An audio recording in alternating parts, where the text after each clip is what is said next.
ఇలాంటి వ్యాసరచన పోటీని 2000 సంవత్సరంలో నిర్వహించడం జరిగింది. అది నాకు ఇప్పుడు గుర్తుకొస్తుంది. దానికి కూడా ఇదే విధంగా క్యాష్ ప్రైజ్ ఇచ్చి బహుశా డాక్టర్ ప్రొఫెసర్ లింబాద్రి గారు, మొన్నటి వరకు చైర్మన్ గా ఉన్న లింబాద్రి గారు, మరి విజిఆర్ నారగున్నతోని doctor BR Ambedkar old Nizamabad Kanteshwar Bhavan లో ఇలాంటి ఒక సాయంత్రం మీద పెద్ద ప్రోగ్రాం జరిపి ప్రైజులు ఇవ్వడం జరిగింది.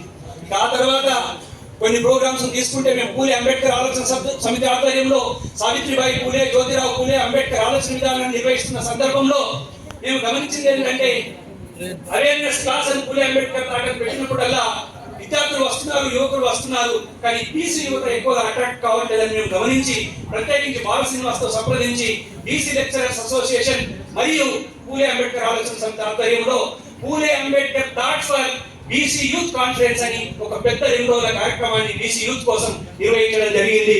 ఆ కార్యక్రమం తర్వాత బహుశా బీసీ లెక్చరర్స్ ఆధ్వర్యంలో జరుగుతున్న ఇది అతిపెద్ద కార్యక్రమం.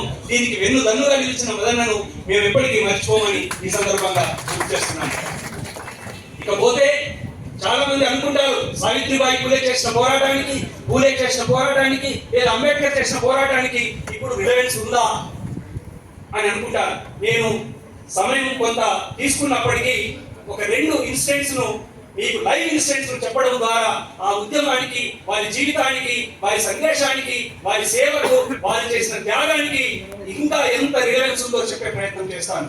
మొన్న డిసెంబర్ 31 రోజున ఈ ది హిందూలో ఎడిటోరియల్ పేజ్ లో రైట్ కార్నర్ ఈ మధ్య స్టేట్ ఆఫ్ ప్లే అని ఒక కాలం వస్తుంది. ఆ కాలంలో కర్ణాటకకు చెందిన బేగశ్రీ, ఇవాళ దాన్ని తెలుగు ట్రాన్స్లేట్ చేస్తే తెలుగు ప్రభులో రాశారు, దాన్ని తెలుగు ట్రాన్స్లేట్ చేసి పంపిస్తే తెలుగు ప్రభు వాళ్ళు పబ్లిష్ చేశారు. ఆయన బేగశ్రీ రాసిన ఆర్టికల్ పేరేంటంటే పైన ద డెప్స్